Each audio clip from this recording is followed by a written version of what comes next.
هنا في القبة في العاصمة في القبة. واحد عنده فيلا، راح جاب راقي، قالوا باش ترقي لي الفيلا. لا خويا بدا متر، بدا يكيل. قالوا علاش تكيل؟ قالوا 100,000 للمتر. 100,000 للمتر. واحد راقي جابوه في الليل، عندهم بنتهم مريضة، جابوه قالوا 16 مليون. قالوا له سبحان الله، مال فتدي علينا 8 ملايين. قالوا لا طايف دنوي.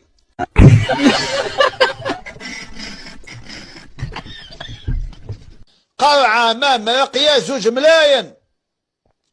وفي الغرب الجزائري في قرية من القرى، واحد جزوت شوامرة ما صابوش خدمة، ما صحت لهم مع لونساج ولا مع لونجام ولا مع أي شركة وطنية.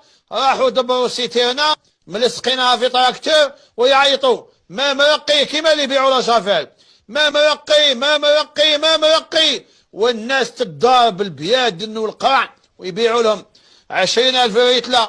الله أكبر.